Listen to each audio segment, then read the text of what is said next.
the Cadillac 425 V8.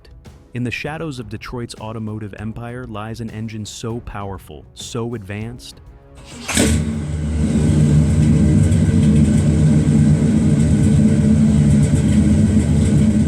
that its true potential was deliberately suppressed. The Cadillac 425 V8.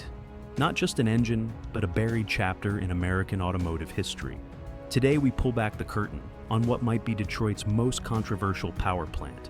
What if I told you this wasn't just another luxury car engine, but a calculated creation designed to dominate, then deliberately neutered by forces beyond the showroom floor?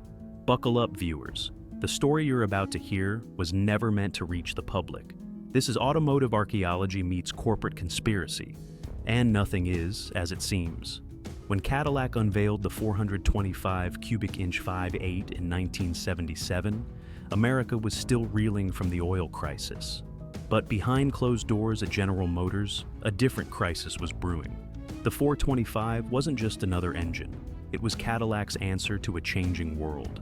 Born from the legendary 472 and 500 cubic inch monsters of the previous decade, the 425 represented a reluctant compromise between raw American power and new efficiency demands. Detroit's engineers didn't just downsize an engine, they refined it, enhanced it, perfected it. What few realize is that the 425 V8 was designed with capabilities far beyond what Cadillac officially acknowledged. Internal documents suggest this power plant was initially conceived with performance figures that would have embarrassed many purpose-built sports cars of the era. But something changed during development, something that altered the 425's destiny forever. The 425 V8 emerged during a pivotal moment in automotive history. While Japanese manufacturers were gaining ground with fuel-efficient vehicles, Cadillac refused to surrender America's throne of automotive excess. This engine represented Cadillac's defiant stance, a final roar before emission regulations would forever change the landscape of American muscle. What executives at General Motors didn't advertise was how the 425 borrowed advanced engineering concepts from Cadillac's secretive racing division. The same minds that had quietly dominated certain motorsport categories designed valve train components and combustion chamber configurations that gave the 425 its unique character. This wasn't just another luxury car engine. This was racing technology disguised in a Brooks Brothers suit. Let's get into what makes the Cadillac 425 V8 a mechanical masterpiece that engineers still whisper about today. This isn't just metal and gasoline. This is automotive alchemy at its finest. The raw numbers only tell part of the story. 425 cubic inches, translated to a massive 7.0 liters of displacement. But what the brochures didn't emphasize were the engine's over-square design with a 4.082-inch bore and 4.06-inch stroke, proportions that scream high RPM performance rather than luxury cruiser. The official ratings claimed a modest 180 to 195 horsepower. Laughable numbers for an engine this size. But here's where our investigation gets interesting. Former Cadillac engineers, speaking on condition of anonymity, have confirmed that early dynamometer testing showed capabilities exceeding 300 horsepower before corporate mandates required detuning. The massive torque, officially 320 pound-feet, was actually closer to 380 in pre-production versions. What made this engine special wasn't just its size. The 425 featured a unique high-flow intake manifold design with remarkably efficient port geometry. The combustion chambers utilized a hemispherical adjacent design that maximized flame propagation, while the deep-skirted block provided strength far beyond what was necessary for a luxury application. Why engineer such robustness unless the original intention was something far more aggressive? The cooling system was overbuilt with capacity for sustained high-output operation. The main bearings were nearly identical to those used in certain classified military applications. Coincidence? I think not. This wasn't just a luxury car engine. This was a detuned race motor hiding in plain sight. Why would General Motors deliberately restrain one of the most capable engines ever to leave their engineering department? The answer lies in a web of corporate politics, government pressure, and market manipulation that few automotive historians dare to acknowledge. By 1977, the federal government had tightened its grip on the automotive industry with increasingly stringent emissions and fuel economy standards. The corporate average fuel economy regulations threatened massive penalties for manufacturers whose fleets couldn't meet arbitrary efficiency targets. But that's just the official story. Internal memos obtained from a former Cadillac executive tell a different tale. The 425 V8 was originally designated for a special high-performance Cadillac variant, codename Excalibur, that would have revitalized the brand's performance image. But GM's board, under mysterious pressure from both regulatory bodies and competing divisions like Chevrolet, canceled the project just months before production. The smoking gun?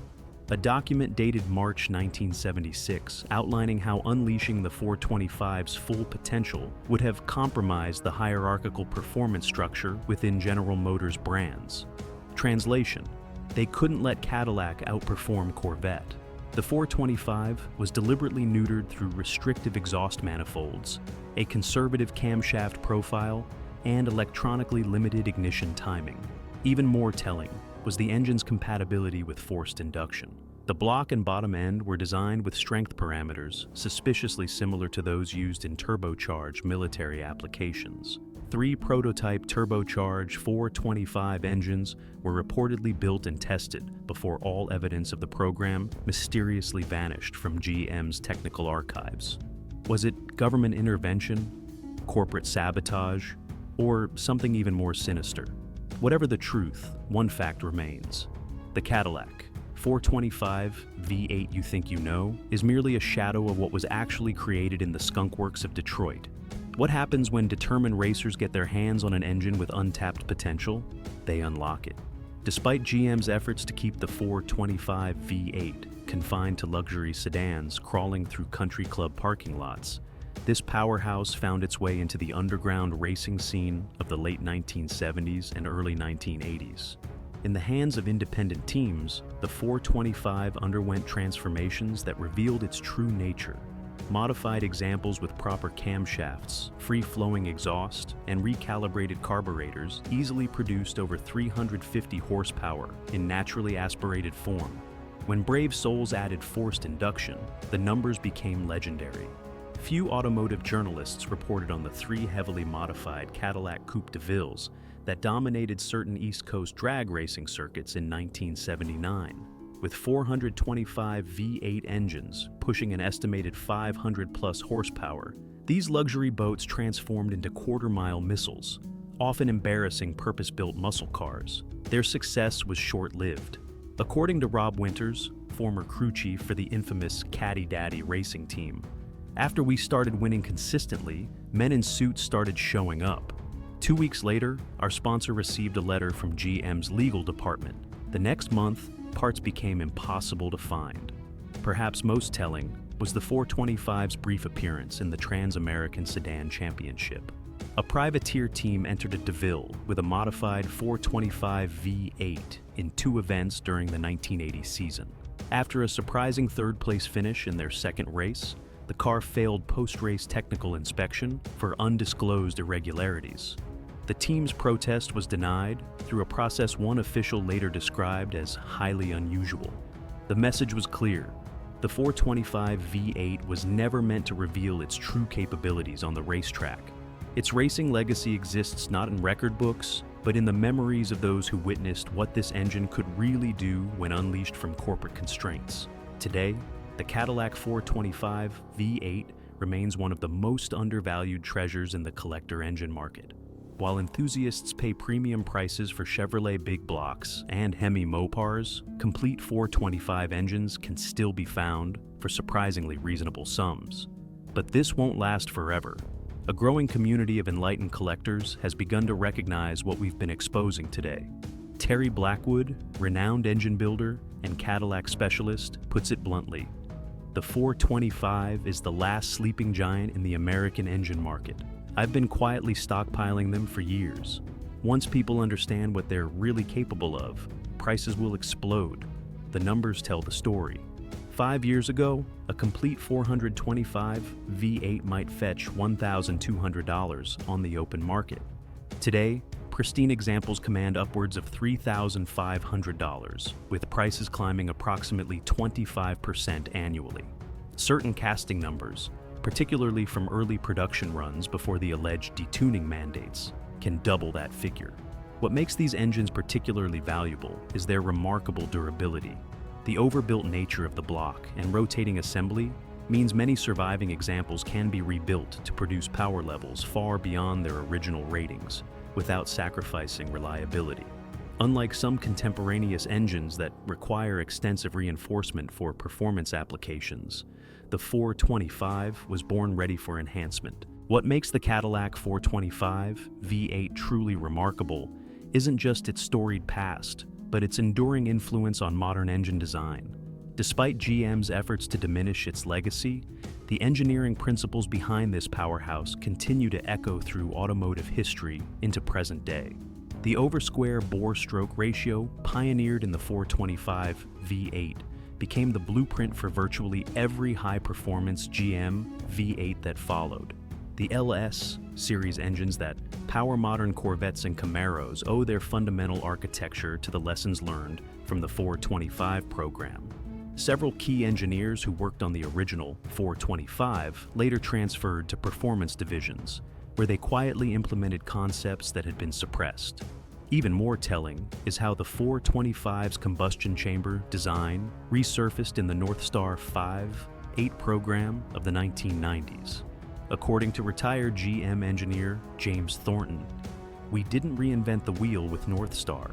We simply implemented what we knew worked decades earlier, but couldn't use due to political reasons." Modern tuners have revisited the 425 platform with contemporary fuel injection and turbocharging, demonstrating capabilities exceeding 700 horsepower, proof that the original engineering was decades ahead of its time. If you found this automotive exposé enlightening, hit that subscribe button now. Our next investigation reveals the German engineering breakthrough allegedly stolen by 3 different manufacturers.